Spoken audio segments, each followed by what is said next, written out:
Hey, what's up, everybody? Michael Gilly here from FloMarching, and joining us is Kayla Moses and Chris Walker.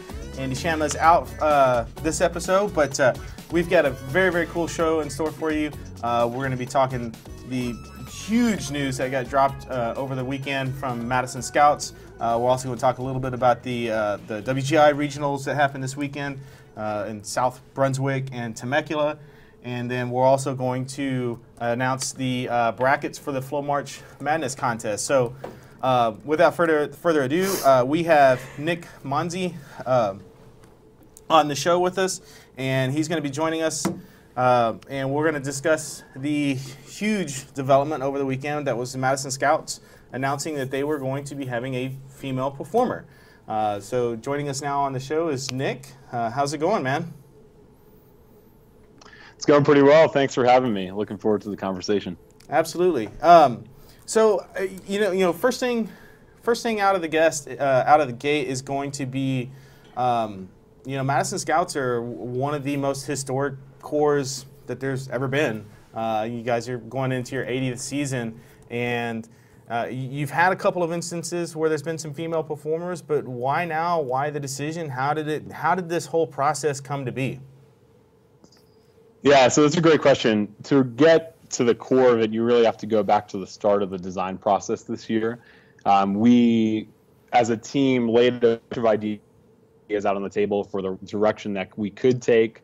Ultimately ended up with a bunch of ideas that we could actually use for years from now, which is really cool. But based upon the things that we felt that we needed as an organization, the emotional content of the show, the diversity from a musical standpoint, we settled on one concept that had this opportunity to have a featured performer. And we thought about a bunch of different ways of handling it.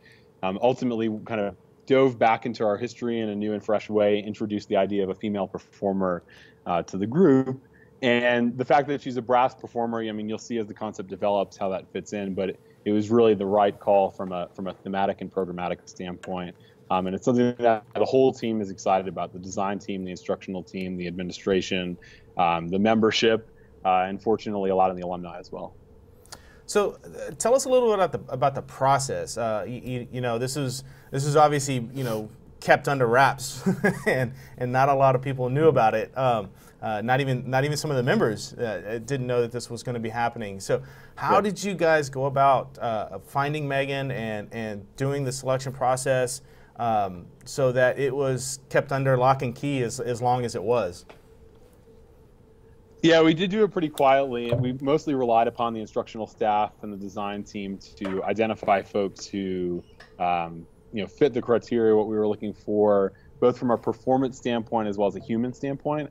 Obviously we need an outstanding brass player, an outstanding trumpet and flugelhorn player, which Megan is, and we were able to identify her pretty quickly because of that.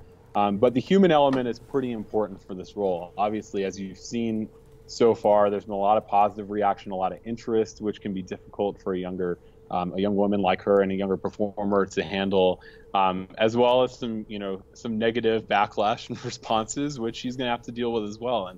And she's the type of person who we learned throughout the audition process is determined to be successful in life in general, is really a team player. We've talked to her already about the ways that she's going to command attention from the activity, whether she likes it or not, the ways that she's going to be able to serve as a loudspeaker for young women in this activity and as a role model for a lot of people. And she's excited about that. But the one thing that she said to me from the beginning is that I don't want anyone to ever see me as being above the team, right? I always want to be a part of the team, and I want the guys and the entire staff and organization to know that.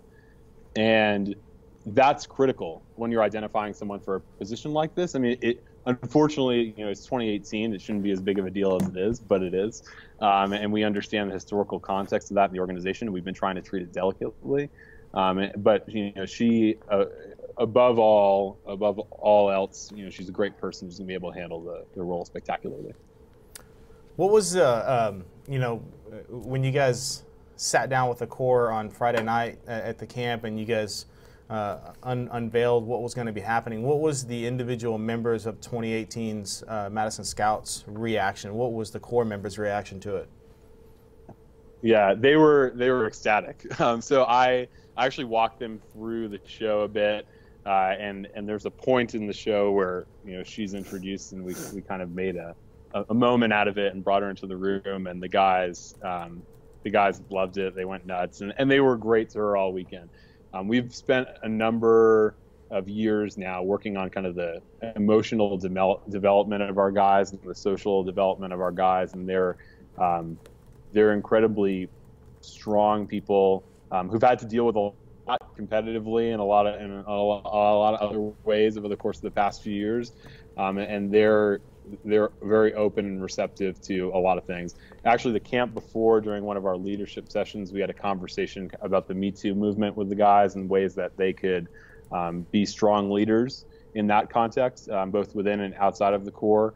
And in that discussion, they even expressed some really positive things about the future of the organization and just how they'd love to see things progress over time. So they were ready to go. Nice. So obviously you kind of touched on some of it just a little bit here and there. The overwhelming reaction that we saw on social media and everything else, and just kind of through the grapevine, was a positive reaction. Excited for Megan to take the opportunity to be in such a leadership role, not only within the Scouts but within the marching arts, because it's a big deal for her. But obviously there was some backlash. There was some reactions. We should hold on to tradition, and I can't believe you guys are doing this to be politically correct, if you will. Sure. What would you want to say about those kinds of reactions that you saw? Well, I mean, first of all, we didn't do anything to be politically correct. We did it because we felt it was the right thing from a design standpoint and the right thing from an educational standpoint for the organization.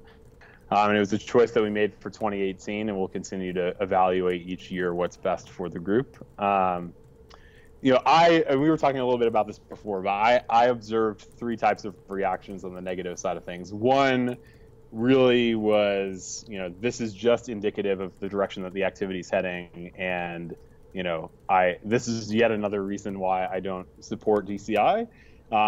For someone who's like that, I don't have.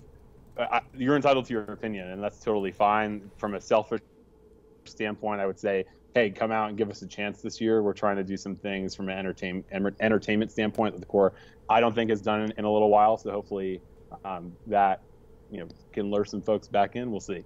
And then the two other buckets that I noticed people falling into, one was from the Madison Scouts standpoint, this is an absolutely blasphemous choice, right? For people who say that, I don't have much of a response, but I will say that we have had female performers in the past. We feel like, from a programmatic standpoint, having her be a brass player is an excellent thing. And to clarify for folks as well, she is a full member of the Drum Corps. We made that very clear from the beginning, that if you're going to pay tuition and you're going to show up and you're going to be a part of the horn line in every way, shape, and form, you're a member. So that's a big part of it. On the opposite, the last group of reactions that I saw, there were a bunch of people who said, well, if you're going to do it for one, why don't you just open up the Corps? It seems kind of hypocritical to do that. And I hear your point.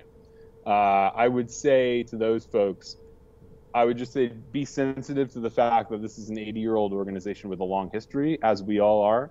And when you make choices like this, whether it's 2018 or not, it's a sensitive choice. And we've seen other organizations in society grappling with things like this too. So we've made a decision that we think is appropriate for this year, and we'll continue to reevaluate that each year moving forward, depending upon the needs of the organization from an educational standpoint and from a design standpoint. Yeah, that's a jump off into the cold pond type of assumption, that just it seemed that you're going to automatically open the entire Corps up that fast. So, well, Nick. Yeah, I mean, I understand their point too. Yeah. But there are a lot of factors to be considered. Yeah. Absolutely. Well, Nick, thank you very, very much for joining us this morning. We really, really appreciate your insight into this new opportunity for Megan and for the Scouts, and what's going to be happening in 2018. And we're excited to see more details about the show as that comes along, and excited to see what you guys have in store for us. Yeah, thank you very much. Appreciate the opportunity to talk and share some insight with folks. And hopefully we'll have an opportunity to get back together when the show is announced and share a little bit more with the community about what the Scouts are doing in 2018. All right, man. Well, thank you very much.